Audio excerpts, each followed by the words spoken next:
देख रहे हैं मोबाइल पे, सोशल मीडिया पे, हमारा जवान जो माहौल है ना, जवान माशरा बहुत एक्टिव है। जो मौलवी हाथ लग गया, जो भी, हाँ वो कोई भी हो, चाहे पैंट वाला हो, टी शर्ट वाला हो या नंगा हो, तकरीरें सुनी जा रही हैं साथ। कुछ मौलवी किराए पे भी छोड़े गए और काम दबके कर रहे हैं, हाँ, और अच्छे से कर रहे हैं। राफजी मौलवी, शिया मौलवी जो आज खुल के हजरत उमर को अहले बैत का बागी बताते हैं, माअल्लाह, हजरत अबू बकर सिद्दीक जैसे लोगों को, हजरत उस्मान गनी जैसे लोगों को हजरत मौला अली से झगड़ा बताते हैं, माअल्लाह। और आज हमारा जो जवान तबका है वो मोबाइल उठा उठा के उनको गौर से सुन रहा है। मौलाना साहब देखिए, ये जो है ना, कितनी अच्छी बात करते हैं, कितनी अच्छी तकरीर करते हैं, कितनी अच्छी बातें बताते हैं। तुझे मालूम है कि ये तकरीर करने वाला कौन है? शर्म नहीं आती तुम्हें? गैरत नहीं आती तुम्हें? हर अच्छी बात करने वाला क्या तेरी नजर में मौलवी होगा? ये क्या बात हुई कि साहब ये अच्छी बात करते हैं? तुम्हें खबर है, तुम जानते हो सहाबा में कितनी मोहब्बत थी। तेरा बाप नाराज, तुझे परवाह नहीं, मां नाराज, तुझे परवाह नहीं। बस मौलाना साहब की तकरीर सुन ली, अरे पैंट वाले सही, कोट वाले सही, टी शर्ट वाले सही, अगर बातें तो अच्छी कर रहे हैं, ये क्या बात हो गई? राफसी भी है वो, शिया भी है वो, बदअकीदा गैर मुकल्लिद भी है वो, कितने मौलवी हैं मैदान में, उन सबकी तकरीरें सुनोगे आप? तकरीरें सुनी जाएंगी, उनकी सुनी जाएंगी जो आला हजरत के मसलक का झंडा हाथ में लेके घूमते हैं, जोर से जोर से। हाँ, तुम क्या जानो कि सहाबा में, अहले बैत में कितना प्यार था, कितनी मोहब्बत थी। तुम लड़ाने की बात करते हो। अरे मियां, मुंह छुट कहा जा रहा है आज कि हजरत उस्मान गनी अली की मुखालफत करते थे, अबू बकर अली से बुग़्ज़ रखते थे। माज़अल्लाह सुम्मा माज़अल्लाह, अजीब बातें आज अवाम के ज़हन और दिमाग में डाली जा रही हैं। और हमारी कौम का ये जवान तबका आज आगे बढ़ के जा रहा है। कह रहे मियां, अहले बैत में जो है ये चार ही लोग हैं, हजरत अली, फातिमा, हसन, हुसैन, इसके अलावा कोई अहले बैत में है ही नहीं। खुल के मैसेज दिए जा रहे हैं दुनिया। फिर नबी की बीवियां कहां जाएंगी भाई? मेरे रसूल की बेटियां कहां जाएंगी भाई? रसूल पाक की सारी बीवियां अहले बैत में हैं, मेरे नबी की सारी बेटियां अहले बैत में हैं। मुंह तोड़ जवाब दो उन मौलवियों को जो ये नापाक साजिश कौम के बीच में डालने की कोशिश कर रहे हैं। और हजरत अली को, उस्मान गनी का झगड़ा आज खुल के बयान किया जाता, माज़अल्लाह, शर्म नहीं आती?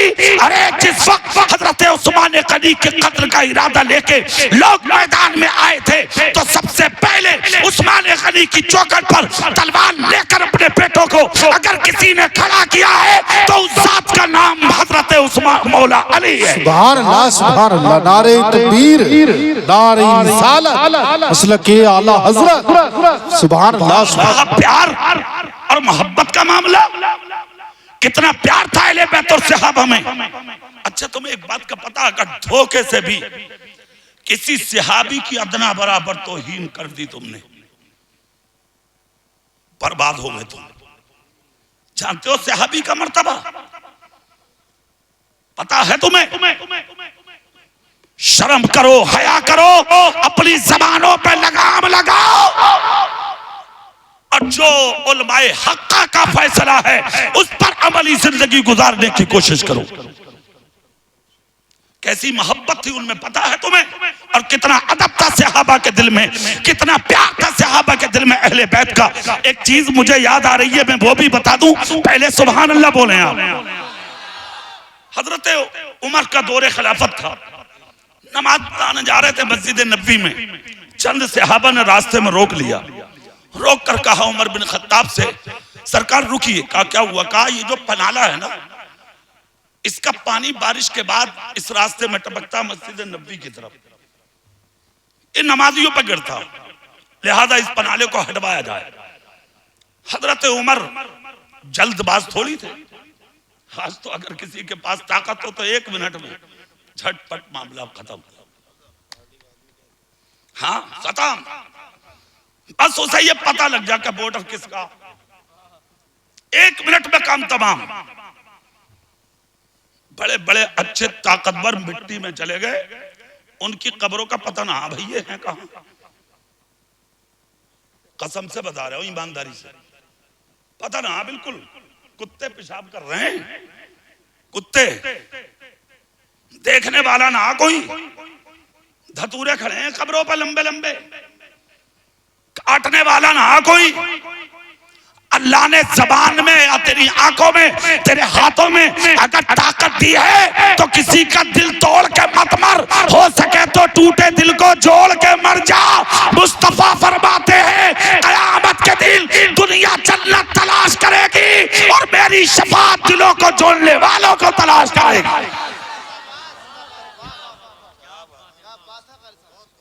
ये है उमर। सुभान अल्लाह बोल सकते हो जोर से, जोर से। कहा ठीक है, इस पर गौर करूंगा। नमाज पढ़ी, नमाज के बाद चले गए। 2-4 दिन 2-4 हफ्ते गुजरे के बारिश हुई। हजरत उमर गुजर के जा रहे थे, देखा तो उसी पनाले का पानी हजरत उमर के ऊपर गिरने लगा। नजर उठाई तो पनाला वही था। हजरत उमर वापस गए और कहा कि आओ इस पनाले को उखाड़ दो, नुकसान है नमाजियों को। चूंकि देख लिया अपनी आंखों से, उन्होंने उखड़वा दिया पनाला जिसका वो था। थे तो गरीब वक्त पर, मगर उस वक्त काजी वक्त के पास पहुंचे और हजरत उमर के खिलाफ मुकदमा कर दिया। मदीने में तारीख हुई, हजरत उमर को बुलाया गया। तारीख पर मुकदमा किसने किया? गरीब ने। और किसके खिलाफ? 22 लाख मुरब्बा मील का मालिक, आधी दुनिया का मालिक। आज बोल सकता गरीब अमीर के सामने? अगर रातों दिन सता के तुमने उसे कमजोर कर दिया ना, और अगर वो सोच रहा कि मैं पुलिस से शिकायत करूं, तो इतने उसकी रिपोर्ट ना पहुंचती, इतने विधायक साहब का फोन पहुंच रहा। कुछ मत कहियो, अपने ही आदमी है, तेरा हो जा बेड़ा गर्क। और तुम हंस क्या रहे हो? हाँ हाँ, सही करा हाजी जी, सही करा मंत्री साहब, सही करा प्रधान साहब, सही करा नंबरदार। मुंह कुचल दिए जाएंगे, ईमानदारी से बता रहे हो। बचाने वाला ना मिलेगा तुम्हें कोई भी। और एक बात याद रखना, जिंदगी में किसी मोहम्मद मुस्तफा के करीब दीवाने को अगर सता दिया तुमने और वो सिसक सिसक के मर गया, तो सुकून तेरी नस्लों को भी हासिल नहीं होगा।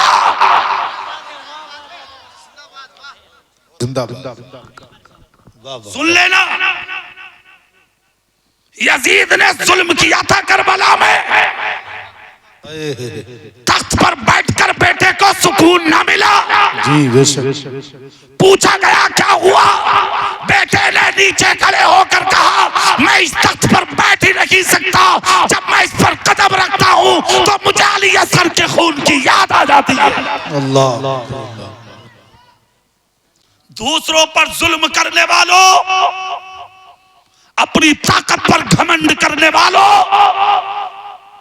रोक लो अपने आप को।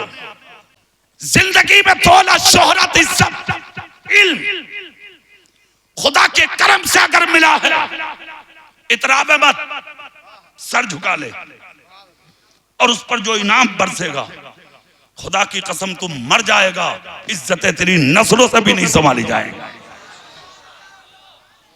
आजमा के देख, आजमा के देख, आजमाया नहीं है तुमने। आज तो जो भी हासिल किया जा रहा है ना, वो नामो नमूद के लिए है। हाँ, नाम ऊंचा हो जा बस, मर जाएगा किसी दिन, हो गया ऊंचा, 1 मिनट में खत्म बात, ले कर ले ऊंचा। हाँ, नाम ऊंचा हो रहा, क्या फायदा? तेरा पूरा खानदान ऊंचा करे तुझे मिलके तो ऊंचा ना होगा, जब तक खुदा की मर्जी ना होगा। हाँ, अल्लाह जिसे ऊंचा कर दे, जोर से बोलो कुदर की वालो, उसे कोई नीचा, और जिसे खुदा नीचा कर दे उसे कोई ऊंचा। 22 लाख मुरब्बा मील का मालिक, आधी दुनिया का मालिक, मुस्तफा जान रहमत के मुसल्ले का इमाम, अदालत में खड़ा काजी वक्त के सामने हाथ बंधे। चाहते तो सवाल भी कर सकते थे, इसकी हिम्मत है उमर के खिलाफ मुकदमा करे। कोई मामूली आदमी थोड़ी थे, जिसके ताल्लुक से नबी ने कहा मेरा उमर वो है जिन रास्तों से निकल जाए हिम्मत नहीं है शैतान की दोबारा आ जाए। हाँ, क्या रोब था, क्या दबदबा था, क्या शान थी, मगर अदालत में सर झुकाए खड़े हैं। चूंकि किसी ने मुकदमा किया था ना, इसलिए जैसे ही हजरत उमर की पेशी हुई, पीछे से जिन्होंने मुकदमा किया था वो भी आ गए। अये हाय, देखा तो कहां उमर और कहां ये गरीब। चाहते तो आंखों के इशारे से भगा देते, उमर थे, मगर ना, नजर उठा के भी ना देखा। काजी वक्त के सामने हजरत उमर ने चाहा कि मैं वकालत करूं। काजी वक्त ने कहा उमर रुको, वकालत की इजाजत आपको नहीं, उनको है जिन्होंने आपके खिलाफ मुकदमा किया है, वकालत वो करेंगे। ठीक है, हजरत उमर खामोश। कहा गया कौन है वो, नाम लिया गया। कहां है हजरत अब्बास, निकल के आए। बोलोगे नहीं तुम? हजरत अब्बास कौन थे? तुम्हारे मेरे रसूल के चचा। हजरत अब्बास जैसे ही मैदान में आए, हजरत उमर की नजरें जमीन की तरफ थी। खुदा की कसम पूछा काजी वक्त ने, क्या है वकालत करो। कहा हजरत उमर ने मेरी छत का पनाला तोड़ दिया, उसको उखाड़ दिया, मेरी छत का पानी रुक रहा है, मेरे बच्चों को तकलीफ पहुंचती है, मैं इतना गरीब आदमी हूँ क्या उस छत को दोबारा बना भी नहीं सकता। इतना जब कहा तो काजी वक्त मुखातब हुए उमर की तरफ, ए उमर क्या इनकी वकालत दुरुस्त है? हजरत उमर ने कहा जो ये कह रहे हैं सच है, वो पनाला मैंने उखाड़ा। क्या शान है हजरत उमर की। कबूल कर लिया जुर्म, कत्ल करके भी कह रहा कसम खा रहे हूं अगर मैंने कुछ भी करा हो। और वो जो हाजी जी हैं, हाजी जी कह रहे हैं गुलशन करीम में खिलाओ तो चलूं गवाही देने। चलो चल ले, खट्ट से दिया है गवाही। बोले मैं गवाहूं साहब, जिस दिन वो मर्डर हुआ ये तो बेचारा खोके में बैठा और साहब मैं तो वहीं बैठा था। तेरा हो जा बेड़ा गर्क। मंडी चौक में जाके देखो गुनर की वालों, हंसने की बात ना, हर सोना बेचने के वाले के पास एक हाजी बैठा। हाँ देख लो यार, मंडी चौक दूर थोड़ी है, देख लो जाके एक हाजी जी बैठे हैं। गैर मुस्लिम जब सौदे की बात आती है तो कहता मुझे यकीन नहीं कर रहे ना, तो बैठे हाजी जी इनसे पूछ लो। हाजी खट्ट से आज आस्तीन ऊपर करके बोले ना बात सही है, लाला बिल्कुल सही कह रहे हैं, और मेरी पोती का भी यहाँ से गया, मेरी लड़की का भी गया, और अभी तो लड़के का हुआ उसका भी यहाँ से गया, और मेरा तो कोई मामला ना। मतलब आदमी है बहुत बढ़िया आदमी। सोचा यार हाजी जी हैं तो फिर चलो चलो साहब तोल दो जो तुम कह रहे हो, ठीक है। हाजी जी रख के शाम को 5000 इधर को आ रहा। 1 महीने के बाद खबर मिली कि हाजी जी की पोती भाग गई। क्या हो गया? बोले गैर मुस्लिम के घर में चली गई।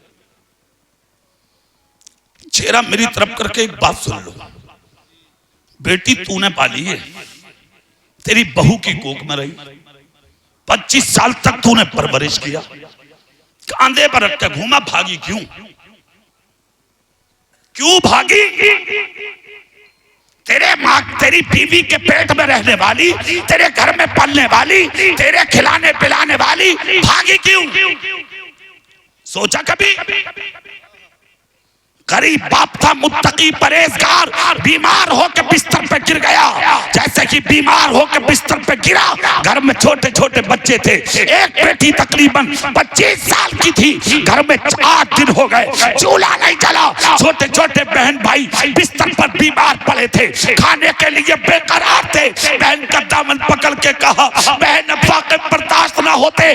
बहन ने सोचा मेरा बाप बीमार है, आंखों से नाबीना है, छोटे छोटे बहन भाई हैं, ऐसा ना हो भूख की वजह से मेरा कोई बहन भाई मर जाए। खुदा की कसम ये खौफ, ये खदशा अपने जहन में रख के 25 साल की जवान बेटी, मुत्तकी बाप की बेटी अपने घर से निकली और शहर की उस मार्केट में पहुंची जहां औरतें जिस्म फरोशी कराती थी।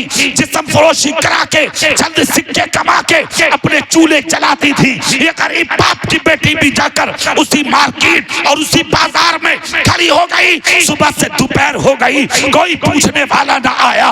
दोपहर मुकम्मल, कोई नहीं आया। शाम हो गई, कोई नहीं आया। दिन मुकम्मल हो गया, ऐलान होता है आज की मार्केट मुकम्मल, आज का बाजार मुकम्मल। अब जिसे जो खरीदना है वो कल आएगा। जो बाकी रह गई हैं औरतें वो सब वापस चले जाएं। ये गरीब बाप की बेटी रोती हुई अपने घर में आई। जैसे कि जहन में कदम रखा, बाप ने बेटी के कदमों की अक्कासी महसूस की। आवाज निकाल के कहा, बेटी बाद में बैठना, पहले मेरे करीब आ जा।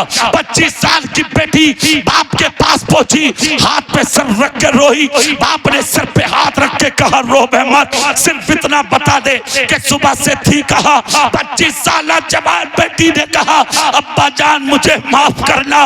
कहा क्या हुआ? कहा आज आपके खिलाफ कदम उठाया है मैंने। मेरे बहन भाई भूख की वजह से मरने वाले थे।